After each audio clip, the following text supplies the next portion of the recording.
Brawl News. If you enjoy these videos, it would go a long way if you'd consider subscribing. As you guys can see, we're sitting at 14.4% subscribed. That's a lot of people who are not subscribed who are watching the videos. It would make Spike happy. He hasn't eaten in forever, but it'd make him happy. All right, so starting things off, we have free alert, free, new segment on the channel. Hey, we cover all free things. Free is always good. You guys know the motto here on the channel. I think it was in the last episode that we uploaded here on the channel that we went over some free stuff that people were able to find, and especially people throwing out different QR codes from the Brawl Stars LCQ, but one in particular didn't work, and the Brawl Stars dev team addressed it 3 hours ago, saying, "We hear you. During the LCQ in Brazil, we plan to give an exclusive event pin, but due to some connectivity issues at the venue, that wasn't possible. To make it right, we are giving out the pin to everyone with the link. This is an exception, and we plan to keep the exclusivity for future event cosmetics. Thanks for your understanding." So I'll leave the link in the description down below for all you guys if you want the pin yourselves. This one, like they said, is an exception. All those QR code scrungling throughout the community trying to find something that people leaked at the venue itself or something exclusive was true, but as they said in the post, most of these in-person events have like exclusive rewards at the place itself. So if you want some of these really rare items, it's really only given to the people that show up, you know what I'm saying? But this time around, I suppose it is a little bit of a different story where we managed to get the trophy pin for Brazil. But aside from that, we have a ton of other really fun Easter eggs, leaks, whatever you'd like to call them, coming out from different sources inside of the community. This time around, this is kind of like the motto leading into this next update. It feels very reminiscent of like 2 to 3 years ago inside the Brawl community leading up to different updates where there's Easter eggs, sneak peeks, things to delve into and speculate upon that are given to us, and we can actually make accurate predictions for the next update. And it hasn't stopped yet. We had another post on, I believe, Instagram from Drew at LCQ. I think he was working pretty late saying, but we have chosen covering here. Brawl Talk is coming in less than 10 days, which is crazy.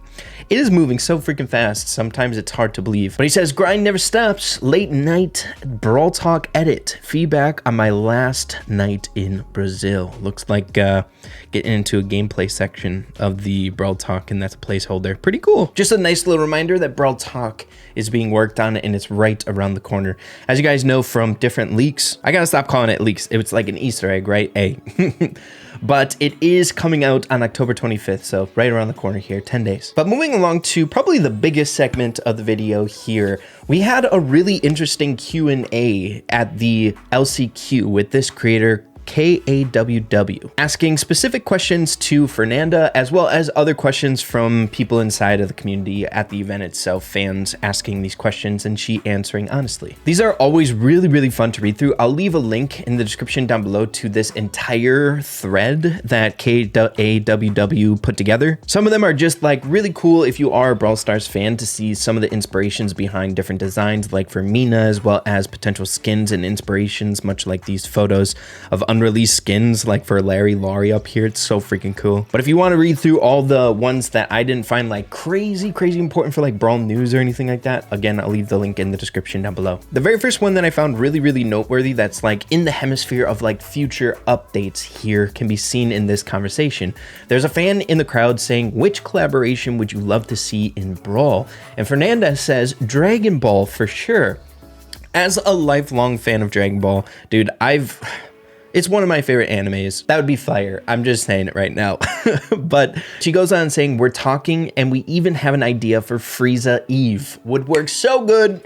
I would love that. We'll see. And then someone else, I believe, up there on the stage that was helping answering questions along with Fernanda, that's a part of the Brawl Stars staff, ends up saying, there's the spoiler. Pretty cool. Just being like an honest person, an enjoyer of Brawl Stars, I feel like as of right now, I'm starting to get a little bit bogged down by different collabs coming for like every single update. I don't think that's what the Brawl Stars dev team is trying to do. They're trying to mix it up. I believe in like a video that they made, they kind of want to go like on and off the different updates with different collabs. In my opinion, they just feel kind of roughly the same thing, just like different limited time events, but it's still very fun. Don't get me wrong, but Not gonna lie, I would love to see a freaking Dragon Ball collab. That would be so fire, bro. Also, I would say that if they're just blatantly saying it, that they're in the talks with Dragon Ball, that it would be kind of like a more like for sure thing. I feel like the dev team doesn't love to leak different like collabs that they're working on just based on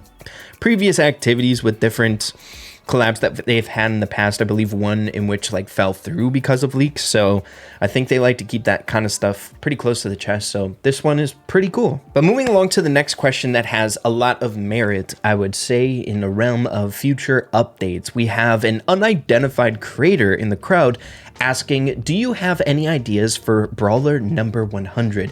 Which is a really pretty crazy question, and I think makes a lot of sense to ask, seeing that we're getting very, very close to that 100 milestone in Brawlers in the game.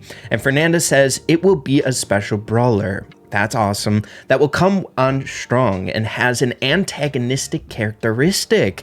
It will be very special. So in my mind, when this happens, right, most of these questions, and Fernanda keeps most of the answers in this whole thread, like very close to like the lore inside of Brawl Stars, right? Like the 70s and 90s aesthetic, the Star Park feel, right? Most of the inspiration is like rooted in that being like the lore base of Star Park.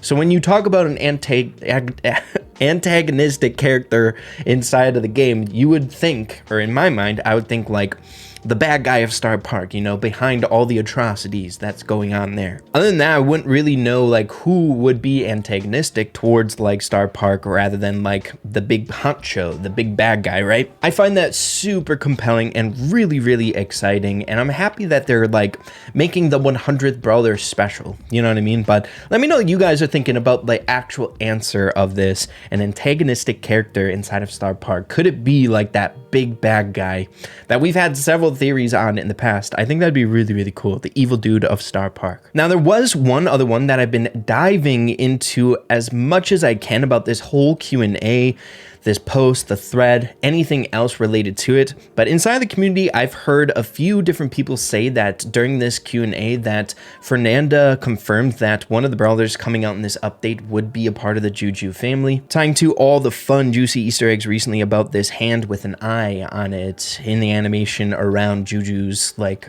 creepy house, I believe that was the setting. But as hard as I can look for it, I'm not seeing specific proof that that was said, but just going from hearsay inside the community and that was said at the Q&A, I just thought it'd be something somewhat important to put in this video just to keep it on your radar. This is now like a really crazy ongoing story, and it makes a lot of sense. A hand closely tied to the Juju family. Maybe one of the brawlers coming out in this update could be a part of the Juju family. Not gonna lie, I freaking love these Q&As that the dev team have been doing at different like in-person events. It's been happening a lot more recently. It feels like their own like little sneak peek, you know what I mean? Every single time an in-person event comes, I'm like, is there going to be something sneak peeked, you know? Tends to happen pretty frequently now, and it kind of like is a nice little placeholder for the podcast episodes that the dev team haven't done in a very long time that have like sneak peeks within them. To me, doesn't matter where the sneak peeks come from, as long as they happen, hey, I'm a happy boy. I love sneak peeks so friggin' much. But of course, with the wrap up of that Q&A and the more important bullet points, make sure to let me know what you guys are thinking about the stuff that they had said. If you're a part of this community, we eating good right now, man. But that's basically just about all I got for you guys here in this episode today. The only other thing that I want to put past you guys is I believe someone opened up a trophy box and got like insanely lucky to the point where I thought this was fake, right? Doctored up. But I saw so many people posting the same image that it's making me question like, this must be real, dude. Look how many skins, how lucky this person got. 3 different gem drops. And I believe 6 skins, some of which are actually hypercharged skins. And then the pins, all the different pins associated with them. That's crazy. And I don't think any of the skins are very low rarity, dude. Some of the luck that people get in this game is ridiculous. It is crazy. How would that have felt? What would that number? Man, I wish they would have took a screenshot of the flashing, what the number would be, right? Because all the pins would account for the flashing number. It would have had to been like, what, 60 something? It's crazy. But yeah, man, hey, always fun stuff happening inside the Brawl Stars community. That's for dang sure. Hope you guys enjoyed this episode today. If you did, make sure to slap a like on it, and we'll be talking super soon, everybody. Peace out. Adios. Have a good rest of your day.